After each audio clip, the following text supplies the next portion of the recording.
Salut à tous, j'espère que vous allez bien. On se retrouve sur l'épisode 2 d'une vidéo qui vous avait très plu. 10 choses que vous avez oubliées dans Kingdom. Comme j'ai pu le voir sur Twitter, vous êtes beaucoup à être passé à côté de certaines informations ou certains passages, ou que vous les avez tout simplement oubliés. Je pense qu'une petite piqûre de rappel vous fera du bien. Dites-moi en commentaire le nombre de choses que vous saviez déjà. Petite chose avant de commencer la vidéo, je fais gagner une figurine de Yotanwa sur Twitter, donc allez me follow là-bas si vous voulez la gagner. Le lien est dans la description. Sur ce, commençons. Beaucoup sont au courant, mais dans les guidebooks, Ara nous donne les statistiques de certains personnages. Il nous donne leur force, leur intelligence, leur expérience et leur leadership. Ces informations sont variables et à prendre avec des pincettes, mais ça donne quand même un certain indicateur sur les compétences des personnages. Et parmi celles-ci, il y en a une qui a retenu mon attention. C'est Renkai. Il possède 99 en force, ce qui est colossal. Certes, il a très peu dans les autres domaines, mais sa force est titanesque. Pour vous donner une idée, Uki a 98 et Renpa 97 en force. Certes, il est largement en dessous dans les autres domaines, mais Renkai pourrait nous proposer des choses incroyables dans le futur de l'œuvre, avec l'armée des montagnes. Yotanwa pourrait réussir à très bien l'exploiter. Rishi sera sans doute l'un des personnages les plus importants dans la suite du manga, car c'est le plus grand léchiste de Kin. C'est lui qui s'occupera de rédiger les lois pour que toute la Chine arrive à s'entendre et vivre ensemble, après l'unification.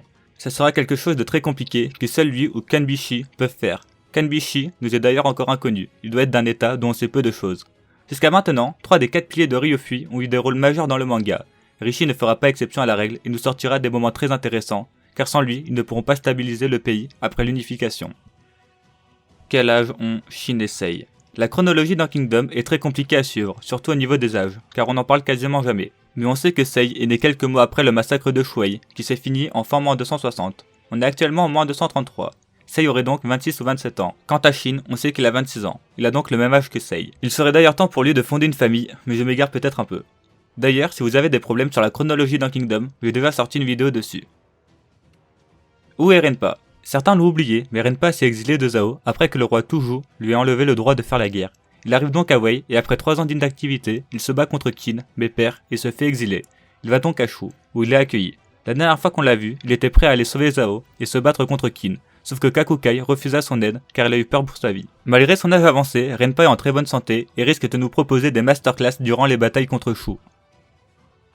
On apprend dans le scan 673 qu'il y a un prince de l'état de Yan qui dans son enfance était pris en otage à Zhao, à la même époque que Sei. C'était des connaissances. Cette info peut être assez importante. Le prince pourrait sans doute apprendre l'ancienne nature et l'enfance de Sei au roi de Yan. Ça pourrait être un élément important lorsque Sei unifiera cet état. Ils comprendront d'où Sei est parti et que ce n'est pas juste un tyran qui veut le pouvoir.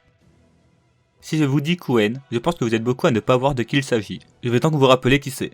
On suppose que c'est le grand général numéro 1 de Shu. On ne l'a jamais vu durant le manga, mais du peu de ce qu'on sait sur lui, il a l'air très puissant. Il est surnommé le tigre de Shu, et Kanmei servait sous ses ordres durant sa jeunesse. Étant donné que l'état de Shu a de nombreuses frontières, et que Kuen s'occupait de l'Est, il est peu connu de Qin. Mais je pense vraiment qu'il est surpuissant. De toute façon, Shu va avoir besoin d'un grand général surpuissant pour pouvoir s'opposer à Qin, et je vois que lui pour l'instant. C'est le grand général de Shu qui a le plus d'expérience. On a failli le voir durant la coalition car le roi avait hésité à l'envoyer pour essuyer l'échec de Kanmei, ce qui nous montre bien qu'il a une totale confiance en lui. Eki aurait dû mourir. Je m'explique. Pendant la bataille de la ville de Tonryu, il est dit que le général Eki meurt.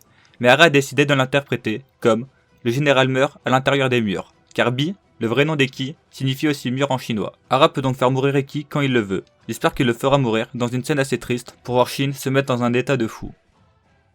Lors d'une interview, Ara dit qu'il continuerait le manga après l'unification de la Chine. Je connais rien de l'histoire chinoise et je vous demande pour ceux qui savent de ne pas en parler en commentaire. Je ne sais pas ce que Ara nous réserve après, mais déjà que l'unification est encore loin, et j'imagine pas la longueur que Kingdom fera d'ici la fin de l'œuvre. En tout cas, cette info me hype énormément et j'ai hâte d'en arriver là.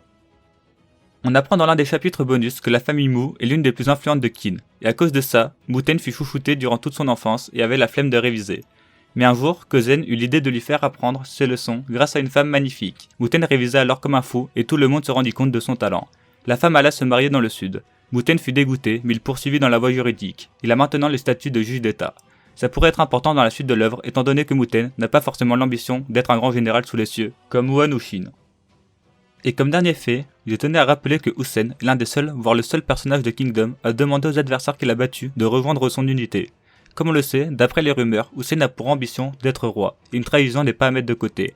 Surtout que plus il demandera à des gens de le rejoindre, plus son armée sera forte. D'ailleurs, comme petite théorie, je pense qu'il demandera à Shibashu de rejoindre son armée, mais je développerai ça dans une autre vidéo. Allez, et pour finir, je vous donne une petite info stylée. En décembre 2012, le tome 26 de Kingdom est rentré dans le livre des records, après avoir été redessiné par 1087 personnes, fans ou mangaka.